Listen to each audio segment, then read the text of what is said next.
No one expects to go to the supermarket and find empty shelves, especially not in a country as abundant as America. But in those turbulent days of the 1970s, millions of families woke up with the same fear: what if my children don't have any bread to eat today? This wasn't just food inflation. This was a period when people's most basic security, the thought of "I won't go hungry tomorrow," was shattered. And do you know what was the most painful part? No one understood how it exploded so quickly. We're only just beginning this story, but the truly shocking thing is that prices weren't just rising. There were days when it wasn't even known when products would arrive again, and this was just the beginning. In those years, America had long since lost the confidence gained from its post-war economy. A crisis was silently gripping the country, unnoticed by its people. Mothers were confronted with ever-increasing figures at the checkout. Fathers realized their salaries weren't enough to fill their shopping carts, and everyone was asking the same question: when did we become so vulnerable? But that's when everything changed, because it wasn't just demand that was driving up prices. It wasn't just inventory problems. It wasn't just global events. A much bigger, much more invisible storm was brewing in the background. 1972 and 1973 were one of the brightest periods for American agriculture. The data was positive, production was strong, and hopes were high. However, an unforeseen development would upset the entire balance, and this development was related to one country. But no one could have predicted how that country's decision would empty the grocery store shelves in America. I will explain this in a moment. But first, it is necessary to know this. The panic experienced on the supermarket shelves in the 1970s was not the breaking of a chain, it was the decay of the entire chain. But the truly shocking thing was that prices weren't just rising, they were increasing faster than people could comprehend. A product you bought for $1 one week, costing $1.40 the next. This created a profound sense of insecurity that was etched into people's memories. Housewives began tearing down their shopping lists from behind the door, because there was no point in writing them down anymore. It will change again tomorrow anyway. Young children cried, asking their mothers, "Why is there no milk?" In some areas, people were fighting in lines for basic goods like sugar, flour, milk, and meat. America had never seen anything like it before. So how did one of the world's largest producing countries suddenly begin to look like a country of empty shelves? The answer to this question encompassed not only the economy, but also politics, foreign relations, and the psychology of society. And it was at this point that a truth hidden in the darkness would emerge. One country made a decision that America ignored, and that decision affected even the bread on the tables of millions in the 1970s. Which country was that? And how did it upset all the balances? At the heart of the massive disruption that caused shelves to empty in America in the 1970s was a country nobody could have predicted: the Soviet Union. Yes, you heard that right. The crisis in American markets began in a decision-making room thousands of miles away. And the truly shocking thing is, by the time anyone realized it, it was too late. In 1972, the Soviet Union experienced one of the greatest agricultural disasters in its history. The wheat harvest had collapsed. Famine was imminent in every area, from animal feed to bread. The Soviet leadership made a secret move to solve this, buying massive quantities of grain from America. But this wasn't an ordinary trade. This was the largest and quietest grain operation in history. And by the time America realized it, it was already too late. But what was truly shocking was that these sales were conducted so secretly that the American public, even farmers, didn't know where their produce was going. This grain influx dramatically reduced supply in the US. Grain prices skyrocketed. As feed prices increased, so did meat prices. As meat prices rose, so did chicken, milk, cheese. A chain reaction began, and the supply chain was almost visibly cracking. Supermarket chains were struggling to hold stock. In some cities, flour and sugar aisles were completely empty. Producers couldn't keep up with filling the shelves, and prices fluctuated week after week. Americans faced the reality for the first time. Even this country might one day run out. This feeling created a rift in American society at that time. A nation that believed itself to be self-sufficient was shaken by an external decision, and nobody was prepared for it. But the events were not limited to this. In 1973, another shock hit, the oil crisis. As energy prices skyrocketed, the cost of agricultural machinery, transport trucks, and factories also exploded. The price increases were now a consequence not only of food shortages, but also of energy costs. And that's when everything changed, because for the first time in American history, it was experiencing a crisis in food, energy, and the supply chain all at once. This triple blow made the food inflation of the 1970s unprecedented in history. So what did the people do? Americans first panicked, then they rebelled, then something unprecedented happened. Consumer boycotts began. Mothers, housewives, unions, activists united. National protests were organized, declaring, "We don't accept these prices." This was the largest social reaction in the country's history regarding supermarket shelves.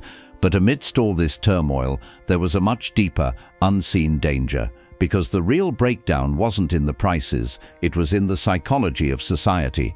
People were losing faith in the future. What will we find next week? Is this just the beginning? Which product will be gone tomorrow? And then another sign of collapse, one that America hadn't anticipated, emerged. This time, the problem was neither the Soviets, nor oil, nor agriculture. This time the collapse was beginning inside people's homes. In America, supermarket shelves were beginning to empty, but the real collapse was happening inside homes. Because if a household's budget collapses, everyone in that household collapses. And that's exactly what happened in the 1970s. Until the early 1970s, American families spent only a small fraction of their income on food. The country was clinging to the confidence of the post-World War II prosperity era.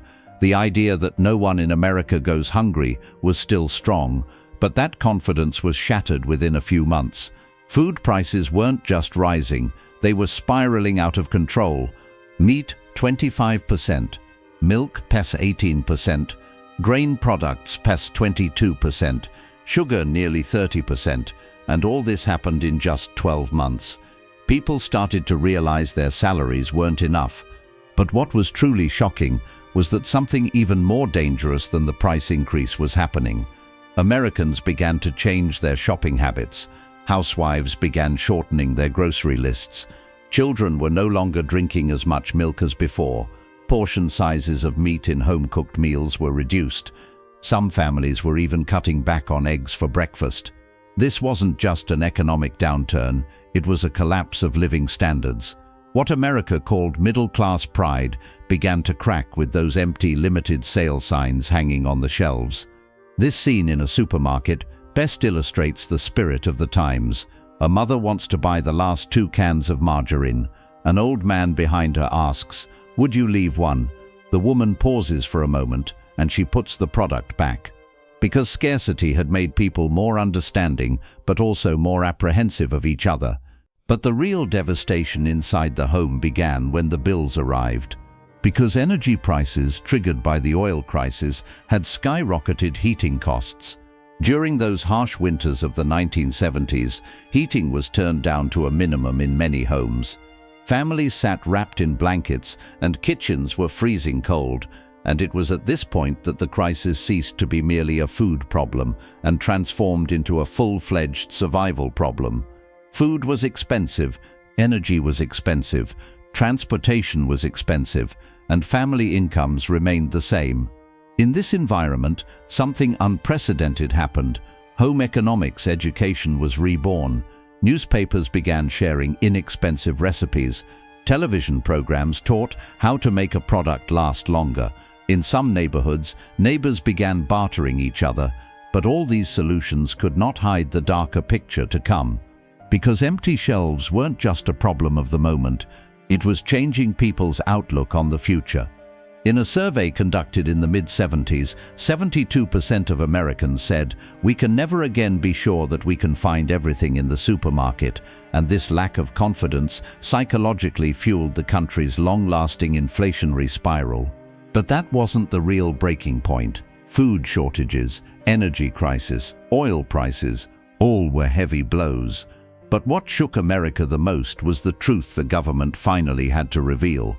Food shelves were emptying, prices were rising, family budgets were collapsing, but everyone was asking the same question: what is the real reason for such a massive collapse? The farmers? The supermarkets? The oil crisis? The imbalance between supply and demand? No, none of these alone explained the situation. Because behind the scenes, a silent but very powerful chain had been broken. In the 1970s, the American economy became entirely dependent on global connections for the first time. This was a fact that most of the public didn't realize.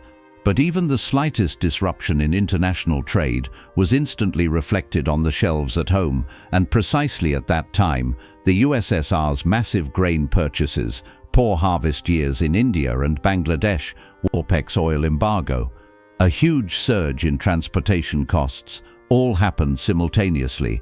Therefore, supermarket shelves weren't just emptying. Products that should have reached the shelves hadn't even made it on their way, and the most shocking thing was this: even the farmers didn't realize the chain had been broken at first. In old America, being a farmer meant power, stable production, bountiful harvests, national pride. But in the 1970s, farmers faced a reality. The cost of their produce had begun to exceed the selling price. Fertilizer prices plus 30%, transportation costs plus 40%, and all these increases were not directly related to food. They were all a result of a cost chain triggered by the energy crisis. In other words, energy became expensive, transportation became expensive, storage became expensive, production became expensive, retail prices skyrocketed. Unless this cycle is broken, nothing will improve. There's a truth that economists have long debated. Inflation sometimes starts not with mathematics but with psychology. America experienced exactly this in the 1970s. When consumers looked at the shelves and couldn't find the products, they started thinking, tomorrow will be worse. This thought gradually turned into fear. Fear. Stockpiling behavior, product shortage, price increase, more fear. This cycle was the invisible fuel of the crisis. No matter how many policies the government announced, the economy didn't recover until people's minds calmed down. And the most painful part, this psychological breakdown affected the elderly the most, because they were the generation that had seen the war period. The fear of scarcity had never been erased from their memories.